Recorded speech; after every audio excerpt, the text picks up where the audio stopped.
Rasulullah, aku setiap kali mengingatmu, aku tidak mampu tahan sampai aku berjumpa dan melihatmu. Wa inni la azkuru mauti wa mautak. Dan aku ingat kematianku dan aku juga ingat juga kematianmu. Wa innaka idza dakhaltal jannah rufi'ta ma'an nabiyyin fala andura ilaik. Dan aku ketika mengingat engkau nanti mati, aku juga nanti mati. Lalu engkau apabila nanti hari kiamat dimasukkan ke dalam syurga, sedangkan aku juga kalau diizinkan masuk ke dalam syurga, tapi aku tidak akan mampu dan bisa melihatmu. Kenapa? Innaka rufi'ta ma'an nabiyyin. Karena engkau nanti di dalam syurga, engkau akan diangkat bersama dengan para anbiya, sedangkan aku tidak. Nih keluh seorang sahabat kepada Nabi. Maka aku selama di dunia ini aku ingin terus melihat kepada wajahmu. Ya. Tapi kalau sudah meninggal nanti dimasukkan engkau ke dalam syurga, kalaupun aku masuk tapi aku tidak bisa bersua denganmu karena engkau akan beda kelas. Engkau akan bersama dengan nabi-nabi. Jadi bayangkan ya, sahabat ini mengeluh kepada Nabi, aku senang di dunia ini melihat wajahmu. Di surga nanti udah nggak akan jumpa lagi. Ya, di dunia bisa jumpa, di surga nggak bisa jumpa. Alasannya, ya engkau akan diangkat dengan para anbiya. Sedangkan aku tidak akan bisa berjumpa lagi denganmu. Kalau di sini aku bisa lihat selalu. Ini bukan satu orang ternyata. Ada lagi yang lain, seorang sahabat disebutkan oleh Qadhi Iyad bahwa beliau kalau duduk memplototi Nabi terus menerus tanpa berkedip mata. Ya, jadi macam-macam ihwal para sahabat mencintai Nabi. Ya, jadi dipelototi Nabi SAW tanpa dia berkedip matanya. Ya. Lalu ditanya oleh Nabi, ma baluk? Ada apa denganmu? Ya Rasulullah, innani astamti'u bin nadr ila wajhika. Ya Rasulullah, aku menikmati untuk melihatmu. Menikmati. Jadi beliau betul-betul menikmati untuk melihat Nabi SAW. Wa inni idza dakhaltul jannah fala arak. Dan aku nanti kalau masuk ke dalam syurga, aku enggak bisa lagi mampu melihatmu karena engkau akan bersama dengan para anbiya. Sama alasannya. Ya, sama alasannya.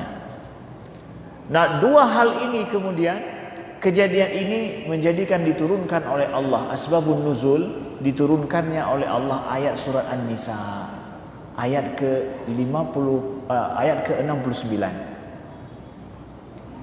Apa ayatnya? Wa may yuti'illaha war rasul fa ulaika ma'al ladzina an'ama Allahu 'alaihim minan nabiyyina was-siddiqina wasyuhada'i was-solihin wa hasuna ulaika rafiqa. Wa may yuti'illaha war rasul, barang siapa yang taat kepada Allah dan dia taat kepada Rasul, ya, fa ulaika ma'al ladzina an'ama Allahu 'alaihim, maka mereka akan bersama dengan orang-orang yang diberi nikmat kepada mereka. Siapa yang taat pada Allah, taat kepada Rasul, maka mereka nantinya akan bersama dengan orang-orang yang diberi nikmat oleh Allah. Siapa mereka? An-nabiyyina was-siddiqina wasyuhada'i was-solihin, yaitu para nabi, para siddiqin, para syuhada dan orang-orang soleh. Wa hasuna ulaika rafiqa, dan sungguh itu adalah sebaik-baik teman dan kawan di surga nanti. Tidak ada pembatas beda kelas di surga seperti dianggap oleh sahabat tadi, sebahagian sahabat tadi. Dianggap bahwa kalau di bumi bisa lihat Nabi, tapi di surga nggak bisa lihat. Kenapa? Beda kelas. Nabi kelas VIP, kita mungkin kelas ekonomi ekor lagi, ya, atau mungkin depan pintu surga mungkin. Ya. Enggak, ternyata orang-orang dengan turunnya ayat ini, siapa yang taat kepada Allah dan Rasulnya, maka mereka akan dikumpulkan dengan para anbiya, dengan orang-orang siddiqin, dengan para syuhada, orang-orang soleh. Ternyata kita punya tiket untuk satu kelas bersama Nabi, para anbiya, bersama Rasulullah, ya, yaitu dengan taat kepada Allah dan Rasulnya. Ya. Makanya dalam riwayat daripada Anas, Nabi bersabda bahwa man ahabbani kana ma'i fil jannah. Disebutkan oleh Qadhi Iyad dalam kitab Asy-Syifa ini, beliau katakan bahwa ada riwayat daripada Anas, Nabi bersabda bahwa man ahabbani, siapa yang mencintaiku, kana ma'i fil jannah, maka dia akan bersamaku di dalam surga.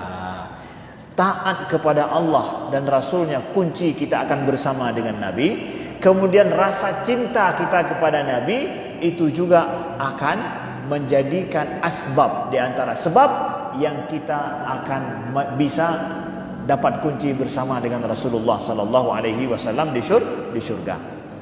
Nah, di sinilah saudaraku yang dimuliakan Allah, kenapa kita mesti rindu kepada beliau?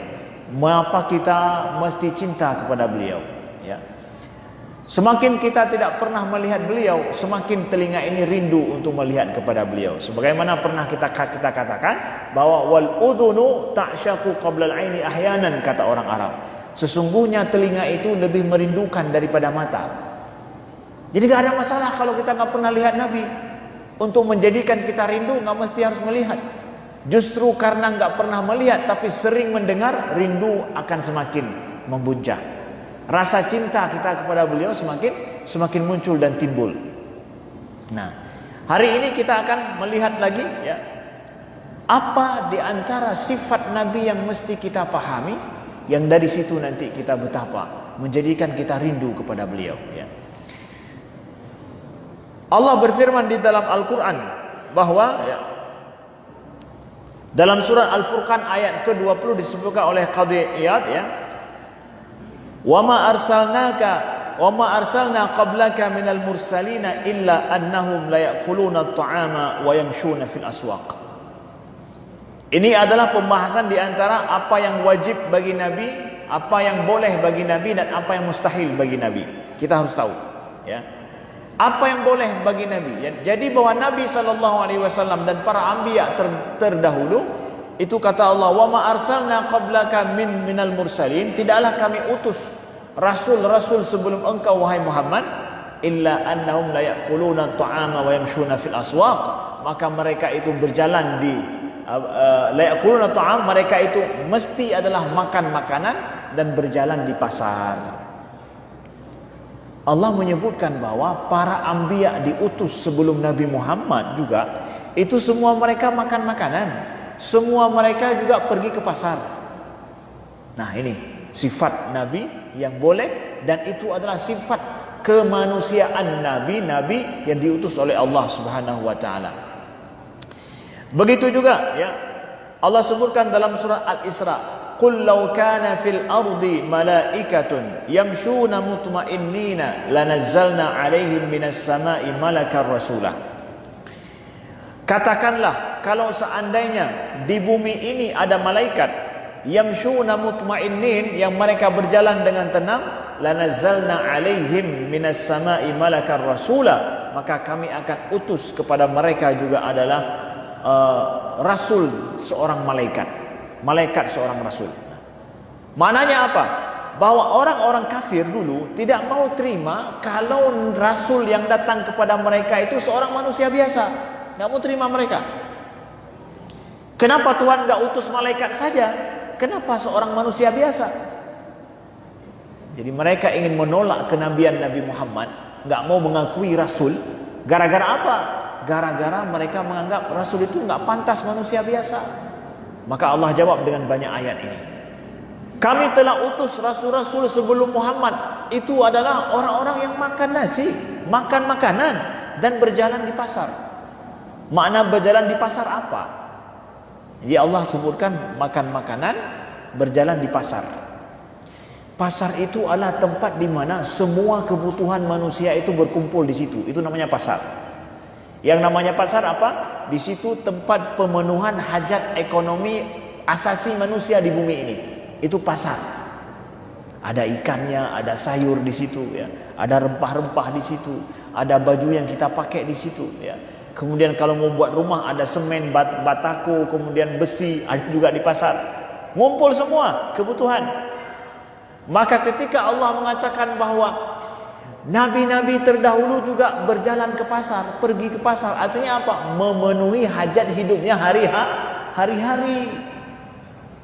Berarti kalau seseorang memenuhi hajatnya hari-hari, ya manusia biasa. Makan, perlu makan juga, manusia biasa. Kalau ada yang dimakan, ada yang dikeluarkan, manusia biasa. Makanya dari akhir surah Al-Kahfi juga Allah sebutkan, "Qul innama ana basyarum mislukum." Katakanlah wahai Muhammad, innama ana basyarum mislukum. Sesungguhnya aku ini adalah manusia biasa seperti kalian. Ya. Kata Nabi, kata Allah di dalam Al-Quran, innama yuha ilayya. Bedanya apa? Aku mendapat wahyu. Nah, jadi kelebihan para anbiya, saudaraku yang dimuliakan Allah apa? Bahwa mereka ini adalah manusia biasa seperti kita. Itu kelebihan para anbiya, berbeda dengan malaikat. Kalau malaikat, kenapa enggak misalkan Rasul itu seorang malaikat? Enggak bisa. Kalau Rasul seorang malaikat enggak bisa dijadi pedoman hidup. Karena apa? Ya mereka berbeda dengan kita. Tapi Nabi Muhammad, kalau beliau berdiri malam hari, fisik beliau itu kuat. Tetapi lihat, kaki beliau bengkak dan berdarah. Artinya fisik beliau juga kalau lama berdiri sama seperti kita, bisa berdarah kaki kita kalau lama berdiri. Tapi kenapa beliau mampu berdiri lama walaupun kondisi kaki beliau bengkak? Nah ini masalahnya. Ruhani beliau beda dengan ruhani kita, tapi jasad tubuh beliau sama dengan tubuh kita. Ini yang disebutkan oleh Imam Qadhi Iyad. Beliau sebutkan bahwa la yumkin fi sunnatillah irsalul malak illa liman huwa min jinsihi aw man khassahu Allah taala wastafahu wa qawahu ala muqawamatikal anbiya war rusul. Jadi tidak mungkin Allah mengutus kepada para manusia ini malaikat sebagai rasul, enggak bisa. Kenapa? Manusia tidak akan mampu untuk berkoneksi, berhubungan dengan malaikat karena mereka itu sungguh berbeda. Maka fal anbiya wa rusul alaihimussalam wasaid baina Allah taala wa baina khalqihi, ya. Maka para anbiya itu adalah sebagai penghubung ataupun perantara antara makhluk bersama dengan hamba, dengan Allah, dengan pencipta, ya. Fadhawahiruhum wa ajsaduhum wa bunyatuhum muttasifatun bi awsafil bashar tari'un alaihim ma yatra alaihil bashar minal a'radi wal asqam. Maka jasad para anbiya itu adalah sama seperti jasad manusia biasa. Ada sakitnya, ada lemahnya, kemudian ada merasa pegal linu, ya. Kemudian juga merasa haus, lapar, ya. Ada keterbatasan dari segi fisik, iya. Ya. Kemudian juga ya, ada maut wal fana, ada juga mati, ya. Wa arwahuhum wa bawatinuhum mutasifun bi'a'lam awsafil bashar muta'alliqatun bil mala'il a'la. Cuma bedanya adalah, nah ini biar kita tahu bahwa ruh para anbiya, jiwa para anbiya itu mendekati malaikat. Jiwanya mendekati malaikat. Jasadnya seperti kita. Kita kalau sudah berdarah udah nggak sanggup lagi. Nabi kalau sudah berdarah masih sanggup. Jiwanya berbeda dengan kita. Ya, jiwa para anbiya itu mendekati malaikat. Nah, mutashabbihatun bi sifatil malaikah salimatun minat taghayyur wal afat la yalhaqu ghaliban ajzul bashariyah. Nah, jiwa para nabi itu termasuk nabi kita Muhammad itu tidak ada istilah lemah dari sisi jiwa beliau seperti lemahnya kita. Maksudnya seperti apa? Kalau kita lapar, kalau kita capek, pikiran kita udah enggak lurus lagi. Hana timang lagi berapa? Kata kelek-kelek tapu. Hana malam. Punya anak malam tengah bengah kah? Esok pagi sudah orang Aceh bilang rabua. Rabua itu apa? Karabu berapa? Kata kelek-kelek tapu. Kahana jelas. Enggak nyambung ngomongnya udah. Itu kalau capek, pikirannya pun enggak jelas. Tapi para anbiya enggak begitu. Walaupun capek, enggak tidur mereka, lemas tapi pikirannya jalan. Pikirannya tetap benar. Ya, jiwanya juga kuat. Nah itu bedanya. Beda kita dengan walaupun lapar sekalipun enggak menjadikan mereka enggak sanggup ibadah. Kalau kita ya quddimal asya 'alal isya. Nabi katakan di dalam hadis beliau bahwa kalau waktu isya datang kita pun dalam kondisi merasa lapar, makan dulu baru sholat. Kalau lapar ya, lapar kayak musupruk kerak-keruk makan dulu baru nanti sholat. Walaupun sholat sudah iqamah, makan dulu. Kita itu sunnah Nabi. Tapi Nabi tidak begitu. Walaupun sudah lapar, Jiwa beliau masih kuat. Kalau diajak untuk sholat sanggup, nggak ada masalah. Tapi lihat sunnah Nabi, beliau mengajarkan kita dengan kelemahan kita apa. Kita nggak sanggup. Maka sunnah beliau bukan tinggalkan makan, tetap sholat. Walaupun dalam kondisi ngantuk ataupun haus dan lapar, Nabi katakan makan dulu. Kalau sudah kenyang, sudah nggak ada masalah lagi, maka sholatlah. Nah, itu Nabi kita Muhammad sallallahu alaihi wasallam. Jiwa beliau berbeda dengan jiwa kita, jasad beliau sama dengan jasad kita. Walau kanat ajsaduhum wa dawahiruhum muttasimatun bi na'util malaika wa khilafi sifatil bashar lama ataqal bashar wa man ursilu ilaihi mukhalatatuhum kama taqaddama min qaulillahi ta'ala. Nah, maka di sini dikatakan bahwa kalau seandainya jasad para nabi itu sama seperti jasad malaikat, ya, maka kita tidak akan mampu untuk mengikut para anbiya. Dan kalau seandainya ruh nabi dan jiwa nabi itu sama dengan jiwa kita yang lemah, maka nabi tidak bisa berhubungan dengan malaikat. Nah, itu dia kata Qadhi Iyad. Artinya apa? Untuk berhubungan dengan malaikat harus punya jiwa yang kuat. Nabi ketika menerima wahyu dari Allah itu nggak ringan bagi Nabi menerima wahyu itu. Ya. Beliau berkeringat, bercucuran keringat beliau, keluar keringat dingin beliau ketika sedang duduk. Ya. Kalau beliau sedang duduk di atas onta yang beliau duduki itu akan tidak sanggup berdiri, onta itu harus duduk juga. Karena apa? Tiba-tiba jasad Nabi berat, nggak sanggup ditanggung oleh onta, terduduk di onta juga. Dan Nabi terasa berpeluh ketika menerima wahyu daripada malaikat. Kenapa demikian? Ketika Nabi terkoneksi dengan malaikat, ya, jiwa beliau nggak sama dengan jiwa kita. Kalau jiwa beliau sama dengan kita, ya, lemah seperti kita, bisa meledak. Tapi jiwa beliau kuat. Ibaratkan tegangan tinggi, ya.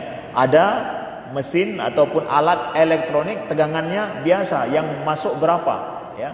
Tapi kena tegangan yang tinggi meledak. Tapi Nabi sanggup. Ya, malaikat itu tegangan tinggi. Nabi juga memiliki jiwa yang tegangan tinggi, terkoneksi. Dua alam yang berbeda bisa terkoneksi dengan jiwa Nabi sallallahu alaihi wasallam. Itulah dikatakan oleh para ulama, mesti jiwa Nabi memiliki kekuatan yang super, yang berbeda dengan jiwa kita. Begitu juga kita dapatkan Nabi sallallahu alaihi wasallam, beliau mengatakan bahwa di antara bukti bahwa jiwa beliau itu berbeda dengan jiwa kita dari sisi ini adalah sabda Nabi sallallahu alaihi wasallam, "Inna aini tanamani wa la yanamu qalbi." Nabi itu kalau tidur, aini tanaman kata Nabi, dua mataku itu tidur kata Nabi. Itu jasad fisik luar beliau. Dua mataku tidur, wa la yanamu qalbi, tapi hatiku tidak tidur. Beda ya? Mata tidur, hati tidak tidur. Mata tertutup, Nabi tidur, tapi hati beliau tidak tidur. Tidak off. Kalau kita off semuanya, ya, mata tertutup, semuanya off. Tapi Nabi tidak. Nah, itu dia. Di antara dalil karena para ulama, berarti jiwa Nabi itu, ya, berbeda dengan jiwa kita. Ruh Nabi berbeda dengan ruh kita, walau jasad beliau sama. Jasad beliau perlu kepada tidur, tapi hati jiwa beliau tidak tidur. Nah, inni lastu kahayatikum, inni abitu yat'imuni rabbi wa yasqini. Kata Nabi, inni lastu kahayatikum, sesungguhnya aku ini enggak sama dengan kalian dari sisi batin. Inni abitu yut'imuni rabbi wa yasqini. Aku tidur malam, Allah memberiku makan dan minum. Nah, ini kalau dipahami gimana tidur tapi makan minum. Ya, aku tidur malam kata Nabi, tapi Allah memberiku makan dan minum. Gimana tidur mau makan dan minum? Apa? Jangan dibayangkan kita wewen ya, apa orang makan terbangun duduk minum tapi nggak sadar diri, bukan begitu ya. Tapi yasqini rabbi wa yat'imuni, ini artinya apa? Bahwa asupan jiwa Nabi itu diberikan oleh Allah terus ketika walaupun beliau tertidur malam hari. Nah, makanya Nabi esoknya tetap kuat. Tetap kuat walaupun beliau berdiri malam hari. Nah, ketika ada sahabat Nabi yang datang kepada Nabi, ya, bertanya kepada keluarga Nabi, yaitu Aisyah radhiyallahu anha, istri beliau, bertanya bagaimana Nabi di rumah beliau, kiban Nabi di rumahnya. Ya. Mereka ingin mengikuti kebiasaan Nabi di rumah. Ya. Oh, Nabi, mereka mendapatkan ternyata Nabi sholat malam, kemudian Nabi juga ada puasa. Ya, gimana ini? Akhirnya 3 sahabat ini berjanji, ya, bahwa dia akan pulang daripada Nabi ini, dia akan di rumahnya akan terus tiap malam sholat malam. Kemudian dia akan, ada yang satu lagi, dia akan puasa secara terus menerus katanya, nggak akan berhenti untuk puasa. Yang satu lagi mengatakan bahwa aku tidak akan lagi mendekati istriku demi ibadah pada Allah. Ketika Nabi tahu ada 3 sahabat ini berjanji untuk melakukan 3 hal ini setelah pulang dari rumah Nabi, nanya kepada istri beliau Aisyah radhiyallahu anha ummul mukminin. Nabi dengar kisah ini, kata Nabi bahwa siapa yang bilang itu? Siapa yang berjanji dia tidak akan tidur malam lagi tapi untuk sholat terus? Siapa yang berjanji dia akan puasa terus, tidak akan buka-buka lagi, tiap hari dia puasa? Siapa yang berjanji bahwa dia itu tidak akan mendekati istrinya lagi? Ya, kata Nabi, aku malam hari, ya, aku sholat, aku tidur, kata Nabi. Kemudian aku puasa, juga aku berbuka. Dan aku juga wa atazawwijun nisa, dan aku juga mendekati wanita, yaitu istri-istriku.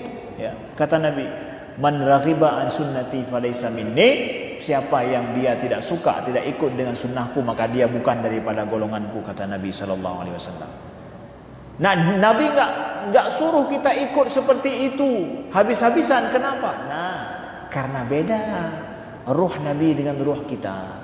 Karena Nabi walaupun tidur malam, beliau sanggup setelah itu untuk apa? Untuk bangun dan beribadah, karena beliau diberi makan dan minum oleh Allah Subhanahu wa taala yang tidak diberi kepada kita. Nah, kemudian waqala lastu unsi walakin unsiya liyustan nabi. Nah, kalau ditanya adakah Nabi pernah lupa selaku sifat basyariah, sifat manusia?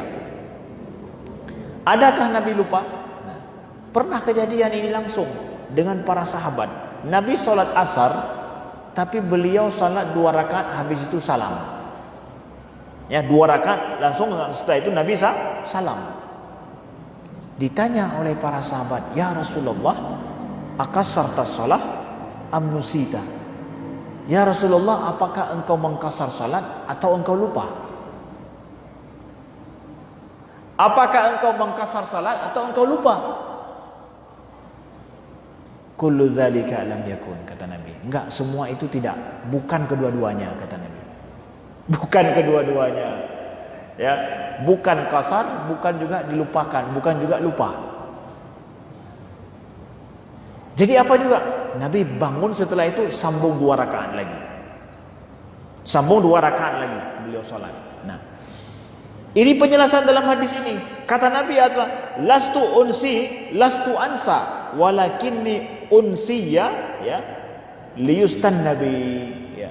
Aku tidak lupa tapi aku dilupakan supaya aku bisa diikuti. Mananya apa? Nah, inilah kan makanya kata Nabi, apakah engkau lupa ya Rasulullah atau engkau mengkasar salat? Kedua-duanya bukan, kata Nabi. Jadi ini terjadi kalau ada kejadian dalam sejarah. Apakah Nabi lupa? Sebenarnya bukan lupa Nabi, tapi dilupakan supaya kalau kejadian seperti ini pada manusia nanti mereka tahu bagaimana penyelesaiannya. Ada kasus dengan Nabi sallallahu alaihi wasallam. Ya.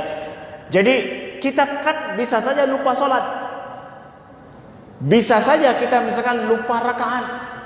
Gimana kalau lupa? Ulang lagi atau langsung nyambung? Lihat pada sunnah Nabi, pernah kejadian. Nah, ini dia kejadian Nabi salam itu seakan-akan seperti lupa. Itu kejadian dengan kita. Kita manusia kan sering lupa ini. Kalau demikian ternyata kita masih ada 1 rakaat lagi misalkan, baru 3 rakaat. Ada yang lihat, baru 3 rakaat kau udah salam. 1 rakaat lagi, oh iya, sambung lagi terus 1 rakaat lagi. Jangan ngomong-ngomong langsung sambung 1 rakaat lagi. Setelah itu salam. Enggak ngulang dari awal. Kenapa? Sunnah Nabi sudah pernah begitu. Nah, kejadian-kejadian seperti itu kepada Nabi, ya, itu kan lupa, itu kan kejiwaan, ada pengaruh pikiran dan jiwa. Pikiran dan jiwa Nabi sempurna. Tapi Nabi masalah itu tidak lupa. Tapi kejadian seperti itu untuk mudah diikuti oleh umat Nabi sallallahu alaihi wasallam. Begitu juga kalau baca sejarah Nabi ini, supaya kita tahu sempurnanya beliau. Kalau kita baca sejarah Nabi, kalau ditanya, kalau ada kawan-kawan tanya misalkan, pernah enggak Ustaz ya Nabi lewat waktu sholatnya, ketiduran? Ada enggak kira-kira Nabi ketiduran lewat waktu sholatnya? Wah, kalau sempat begitu, aneh sekali ya. Jawabannya ada. Nabi ada lewat waktu sholat, subuh lagi.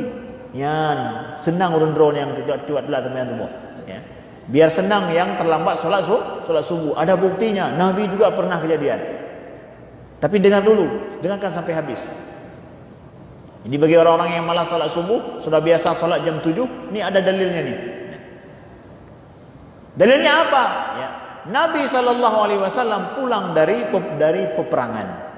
Nah, lalu beliau suruh Bilal untuk, wahai Bilal, jaga waktu sholat kami. Jaga waktu sholat kami. Nah, lihat nih, Nabi taruh alarm kan? Ada taruh enggak? Bilal disuruh sesuai alarmnya. Bilal, jaga waktu sholat kami. Bilal siap, kata Bilal, jaga dia. Bahkan ada satu orang lagi sahabat saya lupa namanya, berdua. Akhirnya yang satu jaga-jaga, mereka berdua jaga-jaga sambil jaga musuh, juga jaga waktu sholat. Nah, lalu kemudian ya, kawan Bilal yang satu lagi ini capek, akhirnya lagi jaga-jaga, duduk jaga, Bilal lagi sholat, juga tidur dia. Karena apa? Pulang perang, capek, tidur juga. Bilal supaya tidak tertidur bangun sholat, memperbanyak sholat, sambung sholat lagi ya. Kemudian setelah sholat terduduk sebentar, tertidur pula Bilal. Tertidur di akhir waktu yang harus dia tidak boleh tidur. Udah nunggu dari tadi kan. Misalkan kalau bahasa kita dari jam 2 lah, udah nunggu. Pokoknya segar jam 2, sholat itu jam 3, jam 4, kan semakin lemas. Pada saat jam 4:30 lewat Bilal. Gak ada yang lihat karena kawan yang tadi satu orang lagi sudah duluan tertidur. Lewatlah Bilal. Tertidur pula Bilal. Kata Abu Bakar bahwa kami pada saat itu tidak bangun kecuali karena matahari sudah panas. Kakenong matauro mendo. Semua tertidur, ya. Ya. Ketika panas matahari tertidur baru bangun, kemudian Umar langsung, mana Bilal? Bagaimana enggak dibangunkan? Langsung Umar marah mencari Bilal. Kenapa engkau enggak membangunkan? Kata Bilal apa? Aku juga sama yang mengalami kondisi sama seperti kalian. Aku capek, kata Bilal. Ya, aku capek juga, kata Bilal. Nabi mengatakan, jangan salahkan Bilal. Ya. Lalu Nabi suruh bahwa berangkat dari tempat ini karena di sini ada setannya, kata Nabi. Nah, lalu kemudian apa? Nabi suruh wudu semuanya, sholat. Tapi jangan di tempat ini, di tempat lain sholatnya. Nah, jadi kalau terlambat bangun karena alarmnya rusak, nggak pasang alarm, atau terlambat tidur malam karena capek, bangun sudah jam 7, sholat. Kawan-kawan yang kelewatan sholat nih, ya, sholat. Jangan bilang pas bangun jam 7, kalewat wate. Mungkin itu yang nuhat. Udah lewat waktu nih, nggak mungkin sholat lagi. Enggak. Udah lewat waktu tuh dalilnya daripada Nabi bahwa beliau tetap sholat, suruh sahabat sholat tetap. Mengatakan lagi nya hantu pernah temuan tu mau, pakai lewat tapi bete. Bukan. Ya, nggak bisa. Tapi malam pasang alarm, pasang ini semua. Kalau tahu capek, pasang ini semua. Kemudian Nabi, apakah setiap hari, di minggu lego, siga lah mudah tagai. Cuma sekali dalam hidup beliau. Seperti itu. Nah, itu bedanya. Ini dalilnya nih.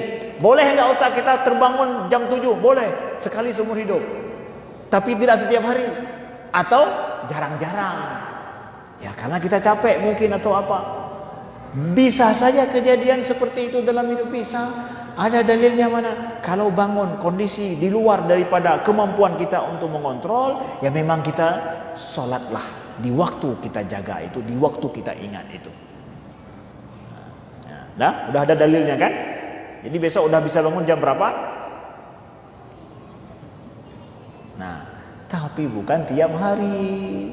Nah, itu perlu diingat. Itu kalau kejadian. Nah, kasus-kasus yang seperti ini, kejadian kepada Nabi, apakah kita katakan bahwa Nabi ketika bangun itu, oh Nabi juga begitu, apalagi kita ya, teruslah kita tiap hari? Bukan. Kalau kejadian sesekali dalam hidup seperti itu, pedomannya sudah ada. Oh begini, kalau kejadian dengan saya. Hari ini dengan saya, esok dengan orang lain, ada pedomannya daripada Nabi Sallallahu Alaihi Wasallam. Jadi kejadian yang seperti itu terjadi adalah supaya kita mudah untuk mengikuti Nabi Sallallahu Alaihi Wasallam. Nah, jadi kalau kita melihat, nampak oh Nabi juga kurang sama seperti kita ya. Nah, kekurangan yang dalam tanda kutip itu adalah untuk supaya mudah kita mengikuti beliau. Itu sifat manusia yang ada pada kita. Kejadian pada Nabi sekali-kali saja untuk supaya mudah kita ikuti. Saudaraku yang dimuliakan Allah. Ini untuk kita pahami dengan baik. Nah, kemudian juga kita lihat bahwa Rasulullah Sallallahu Alaihi Wasallam dalam masalah duniawi, beliau kalau dalam masalah duniawi, ilmu kemanusiaan atau sains bahasa kita, ilmu yang bisa didapatkan dengan pengalaman, maka ini adalah termasuk bagian yang Nabi menyerahkan urusannya pada manusia. Nabi tidak ikut campur. Contohnya apa?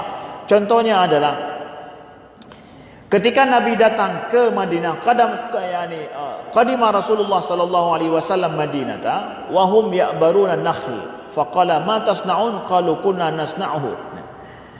Jadi ketika Nabi datang ke Madinah, para sahabat itu mengawinkan kurma. Nabi katakan apa? Apa yang kalian buat ini? Nabi melihat para sahabat mengawinkan kurma, artinya kan bercocok tanam ini. Ada kreasi, ilmu mereka. Mereka menjawab apa? Kunna nasna'u. Kami sudah biasa melakukannya yang ini seperti dulu. Sejak dulu. Qala la'allakum law taf'aluna kan law lam taf'alu kana khairan fatarakahu fanafadat. Kemudian setelah itu para nabi mengatakan bahwa kalau seandainya kalian tidak melakukannya, nampaknya lebih baik, lebih bagus, kata Nabi. Akhirnya mereka meninggalkan, tidak lagi mengawinkan kurma. Hasilnya pun akhirnya buah kurma, hasil kurma pun tidak baik. Dilaporkan kepada Nabi sallallahu alaihi wasallam, faqala innama ana basyarun idza amartukum bi syai'in min dinikum fakhudhu bihi wa idza amartukum bi syai'in min ra'yin fa innama ana basyar. Nah, maka Nabi bersabda bahwa sesungguhnya aku ini manusia biasa. Kalau seandainya aku suruh kalian sesuatu daripada agama kalian, ambil.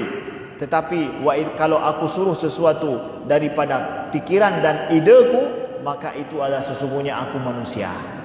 Dalam sisi yang seperti ini, itu adalah sisi yang Nabi menyuruh atau memberi saran, sifatnya manusiawi, boleh saja salah dalam hal ini.